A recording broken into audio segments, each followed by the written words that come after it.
the composition of Na'Vi, to me, really works fantastically well up against the likes of Team Queso.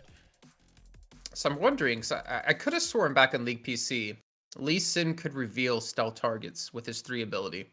And I'm wondering if it still happens in Wild Rift or if it was changed, because we talked about the ways to counter Akali. There's no pink wards. We talked about the Twisted Fate and his ultimate, the Destiny to be used. And I wonder if Lee Sin is able to do the same thing, because if he is, it still makes things extremely difficult for Acolyte when you get to these, these engages, especially when it comes to like him and Androzed being spotted out by the potential vision Lee Sin does give. I'll see if he's going to be able to use that. I'm not too sure if that's a thing in the mobile version of the game, so I'll have to check it out. Yeah, I'm not sure either, actually. Yeah, for Twisted Fate, that is the case, though, for sure. So that is something proven up, and we'll have to see if Twisted Fate might get picked again. If you guys did not check out, by the way, the semi-finals that happened on the 30th, I do recommend to go check them out. We had some really interesting games. We had Tristana also get picked up, which doesn't happen too much as of recent times. So we'll see if those are potentially going to be coming on through later on today. Though, I want to mention, we did see Na'Vi. They tried to go for a 5-man bush camp, try and find someone because they do have the Braum that I did mention early game. That's amazing. Unfortunately, Ghost got a little bit too far and gave his position away. So because of that, Team Queso were very aware of their surroundings and did not go too far into the enemy jungle. Well, it put Muma a little bit behind because he missed on a couple of minions. But then we saw Memorize actually push out through the river. I don't know the name of the actual plant, the one that gives vision, and used it down towards the southern side of the jungle to actually spot out where potentially Ghost is going to be. So they have the vision of where he is. There might be a little bit of a battle towards Scuttle towards the southern side because both junglers are in this direction. But I like that kind of play, though I kind of also hate it because it also means Ibu didn't get to push the pressure and the advantage he had of being a higher level than his opponent. Though I do like the decision of Andrew said. He's going to go straight for the top side Scuttle, which I think is great because they knew the Braum was going to roam. Juicy was already on that position. He was ready to take the fight. So I think that's a really good respect play from Andrew said. Understanding too that unfortunately when it comes down to early fight, Wukong is not really the champion, but Juicy's already roaming his way forward towards the top side. Scuttle's not going to be there anymore, but they want to potentially take the fight. And Juicy roaming this early on. Is this a little bit too early, I would say? He's not getting too much down. I think he came for Scuttle 100%. He wanted to challenge that. Unfortunately, it was killed too quickly, so there was no chance for him to stop that from being taken. But again, it forces Moo to play extra safe. You can see him at the bot lane being zoned away from minions at the moment now where they know where Juicy's going to be. And off the bat, Juicy actually taking the boots to reduce damage taken as well. I can't think of the name off the top of my head. But I kind of like that pickup because you realize he's going to be harassed a lot. And also investing into boots extremely early means he's a lot faster, right? So we can look for those openings and those opportunities. Plated steel caps. There you go. I cheated because I did click on it and to check out the actual name. So there you go. But yeah, plated steel caps. Wait, you're telling me those aren't the dash boots? The dash boots, not yet. They're coming later on. We'll see if they're going to get picked up. Not sure if that's going to be the case for Juicy, but Mumu, they're going to be playing pretty passive. I mean, hey. One thing I would love to see, though, for these games today, even if it's for the third place, I would love to see a Blitzcrank. I already asked Singularity a bunch of times today. Please make it happen, boys. It won't happen, man. Man, I want it. I know it's not great. Would you want me to tell you why it won't happen? Okay, go for it. Because if you're fourth place, you get nothing. If you're third place, you get into the money, right? You don't want to be throwing games here in the third place matchup to potentially not, get any sort of return on investment here playing in the event. Yeah, but... You want the prize, man. You want the money. You need more skins. Yeah, but funny, but hilarious. But hilarious, come on.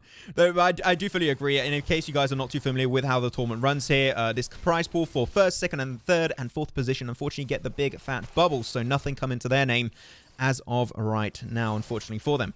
Also, I think it's very interesting to mention this for the likes of Na'Vi and Team Queso. This is the first time that both of these teams face off in the finals of a tournament. Before that, it was always Trovonova, Singularity matchup. Always, as of in the European Rift Showdown, as of also last month in the Mobile Mayhem tournament. And this is actually the first time where they're actually going to be fighting in third position. So this is actually a really big step up, and it's good to see that the competitive pool of players in Europe, at least, is changing all the time, and teams have been able to improve, and teams unfortunately fell somewhat out of relevancy a bit. We just need to see teams finally catch up to Na'Vi, honestly, with how well they've been playing. Like, if they don't take the finals, that would be a major upset. Like, if Team Queso can somehow win this, then I would be surprised just because of how damn good Na'Vi have been. Again, we talk about when we get to these first dragons, we do have a big gold lead right now for Team Queso in the form of about 1,000 gold. But we talk about Na'Vi when they get to this dragon, then they start to rotate their AD carry support top lane into the Baron lane. Things get really messy for the other teams, and Na'Vi take complete advantage of that. And they start off the dragon here, getting about half HP. And you can see Team Queso looking for an opportunity, but they're going to take a lot of poke from Corki, so they're going to have to be careful here. Yeah, could reposition with a Valkyrie, though. Engage. Cyclone going to get a nice bit of knock-up, and it's going to be secured away by the Lee Sin. Engage into the backline. Great Blade Caller. The peel is going to be really strong. Acolyte straight into the backline. He's going to be deep. He's going to be looking for the extra damage output, and this is Na'Vi losing a lot. Your microphone's going a little bit mayhem there, but that's fine. Nice Blade Caller's going to get Acolyte rooted under tower, taking only one shot. They will be moving away, but Team Queso not quite able to get the Drake, but the gold lead of 2,000 still going in their vicinity for the time being. It's going to be the Void Seeker, not going to be able to find the target of Ghost for the time being, at least. Even though a few players currently dying, 3 kills over to Team Queso, they are looking somewhat set for that early game. The gold is definitely looking strong. Ghost going to try and cancel the backport, but not able to make anything of it just yet. Literally did nothing, and the microphone just likes to go crazy. Maybe because the fight was so crazy. This is one of the first times we see Na'Vi actually be behind when it comes to a match here. So a great start here. However, Na'Vi, I don't know if you mentioned it. I'm sorry, because I was trying to fix my microphone. They do take themselves the dragon anyways, so they still get themselves the extra bit of an advantage here when it comes to the long term of the game. The AD carry supports now rotate up towards the Baron lane. And even with Na'Vi being like only 2k behind and losing 3 people in that last fight, they're still looking good. But I will give respect to Queso. Like, this is seriously the first time I've seen Na'Vi be on the back foot. But can Queso maintain this? I don't think we've seen a team that isn't Na'Vi so far here in Baron fight that takes leads like this and turns it into, you know, from 2 to 5 to 5 to 10k and close out those games. Other teams seem to have a really tough time of taking advantages like this and rolling with it. Yeah, it's typically the Na'Vi special, I would almost say, coming into this one. They get the lead, they win off of a very small lead, they get initially into the game, and then they look really comfortable, but things aren't looking too great for them. Rotation to the mid lane, Ghost, Sky, got to be careful, you're going to be caught out. It will be the Valkyrie away. I didn't even touch upon this too much, right? The Corki for Sky, not a champion that he's really renowned for. He likes to go deep, he likes to go into the fight very far forward and harass the enemy backline. Corki, I would say, is not really out of his repertoire. He can play it really well, but intrigued to see how he's going to play hitting the late game. I think in that last fight, okay, I want to not discount, just credit Team Queso, right? But I feel like the reason they won that fight so easily is because we didn't have any stasis boots picked up yet for Na'Vi. You have 2 assassins with Diana. Well, you technically have 3 assassins, I guess, if you want to include Wukong. Wukong, Diana, and Akali, right? Those stasis boots will keep you alive so long, especially if they're trying to focus you down, that your other damage dealers can provide some extra support, right? I feel like once we get those online, that's when Na'Vi is going to be able to start to step up and stand toe-to-toe with this assassin composition that we have out of Queso. I mean, especially Ruiz. He's going to be the one that he's going to go in for the engage. He's going to go for the Moonfall. And if that stasis comes out, he's like, well, what now? And the moment they come out of that stasis for momentarily, he's going to be in a lot of trouble. So Ruiz he's going to be the one that's going to be suffering the most, I would say, coming out from that. Of course, the Akali also, but Acolyte, we know he's got that Twilight Shroud. He could very easily deal with that, I would say. So I'm not really being too scared for Acolyte on that one, but is mainly going to be for Ruiz. Talking about him, he's going to be caught out. Ghost with the big play. He flashed in front of him to get the Dragon Rage back into his enemy team. Unfortunately for him, Ruiz is looking like he's going to escape here. Andrew said as well, getting the knock up, but we still have that 3-on-3 fight. The AD carries not coming in just yet. Andrew's at extremely low on HP, and Navi's still looking to commit to this fight. Oh, Acolyte, he joins perfectly. He roamed away from the Baron lane, and he's getting involved. Down to 50%, though. Twilight Shroud's going to get a lot of damage. The Blade Caller is absolutely huge from Mumu, and Andres Zed is going to have to move away in shame as the damage they're taking is now way too high. Nice knock up into the Tornado. Sky's going to try and get a poke. Does he get it? No, the Golden Staff is enough, and Andres Zed is able to trade it away, and Sky's struggling, and that's going to be... Herald actually popped pretty early into the bottom side. Oh. A little careful there, Memorize. Don't go a little bit too deep here. Oh, the voice. Oh, Mumu. Oh. Okay, he's good. I was expecting him to dive in on top of that. But yeah, like, again, that was a great little engagement coming in out of Ghost. The unfortunate part was they didn't have the damage to finish things off. And obviously with Garen getting there a little bit later than Acolyte, Acolyte's able to provide a lot more, obviously, damage in that fight. But still, you know, it's not too bad of a trade. I think it was 1-for-1 in the end. The Rift Herald has helped get a turret in the bot lane, but it's all the way about this Dragon, which has been started off by Ghost. The problem is he can't really commit to it just yet without his team here. He's going to have to wait a little bit for the backup, especially going to be seeing Ibu. He's going to be coming back into this one. And Zed now has got himself his GA, so that's going to be making it even harder to deal with. He's going to go for the push, though. Braum's stun could be coming out. It does get the smite, unfortunately not connected. That's once again going over to the likes of Ghost. They're going to have to move away in shame. Nice triple man knockup, and Akali straight into the backline. Acolyte is picking up everything. The stun connects for Mumu, but will it be enough? I'll have to say no to that one. And man, we say Team Queso, they kind of hit or miss. This is definitely going to be a hit. Yeah, 6K advantage in gold. They do again lose the dragon, but they do capitalize off of the push out of Navi and the congestion that happened towards dragon. Garen's gonna be a little bit careful here. He potentially could be Dovan, though I think he's gonna be relatively safe for now. They might lose a turret though at the bot lane, a tier 2. They might lose a tier 1 in the mid lane, might lose a tier 1 in the top lane at the same time. It's a lot of gold being built up now for Team Queso. But again, I don't want to count Navi out just yet. They need to close things out. Garen, he's closing the distance. He catches out Acolyte. He's looking for 2. I don't think can really make that work out. The Ignite did come on through onto Acolyte. Ghost really trying to close the gap, but not going to be able to hit anything for the time being. The tower, as you mentioned, Jason, Warfall in top. He was going to try and go for Lord and engage. Redemption coming out to ground a little bit more vision. He's still got the G8. Andrew's Edge should really not be the focus of the team. But now with Baron currently up and available, they're going to try and go for this one. Moonfall's going to connect onto 3 targets instantly into the Dragon's Rage, and he's going to be instantly picked up. Na'Vi able to get himself a good kill into another body slam. This is a good engage from Na'Vi. They got an advantage. They saw player was out of position. They got the kill, and now they might be able to get something out of that trade-off.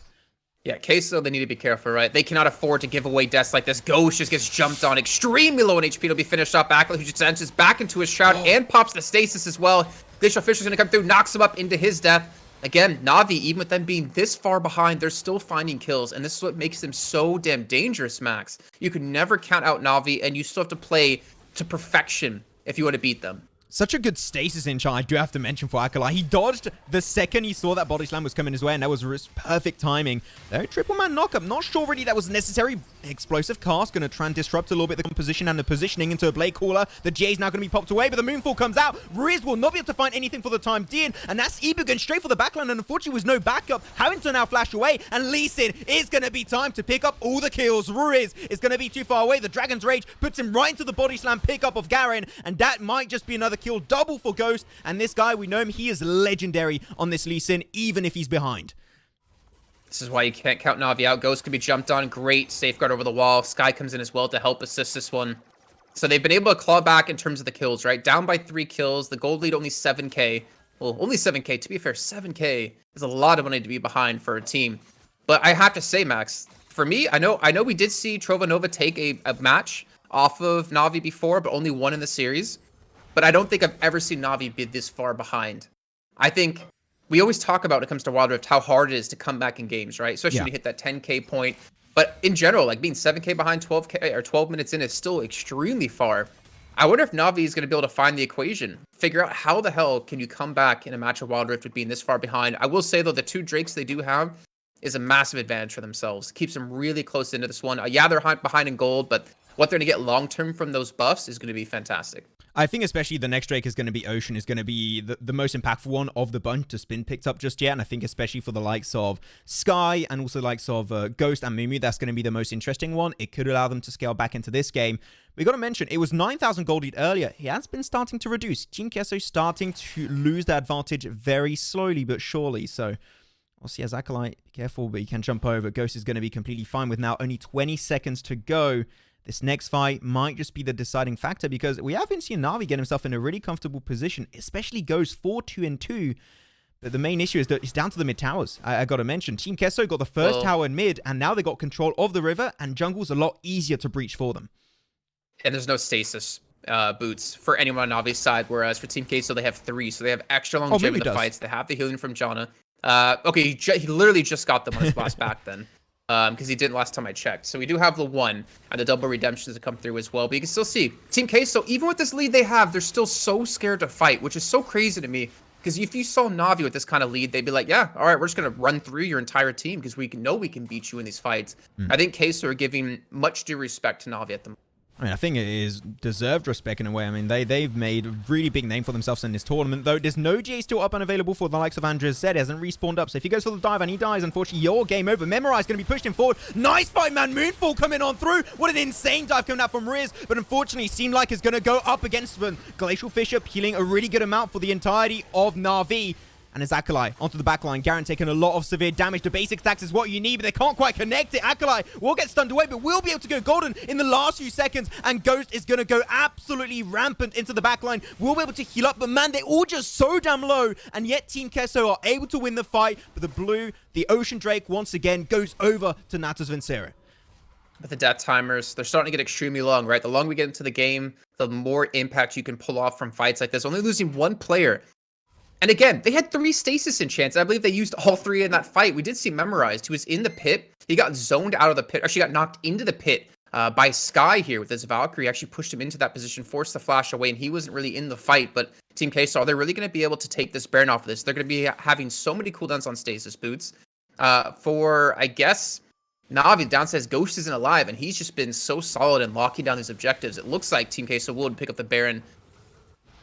Yeah, they're gonna give it a Hopefully, shot. I'm scared. I'm scared to say they're gonna get it, honestly. Oh, be careful. Redemption comes on through. Can he steal it away? Unfortunately, no. That's going to be secured by Androseb. But neither fight's coming on through. Another big Moonfall. What is going on for Riz? He's just popping the hell off in this one. And Zed straight into the back line. Will be popped away onto the GA. That's going to be it. That's going to be the ace. And no one dies for Team Queso. They might just be the second team in the entirety of the Baron fight to take a win up against Na'Vi.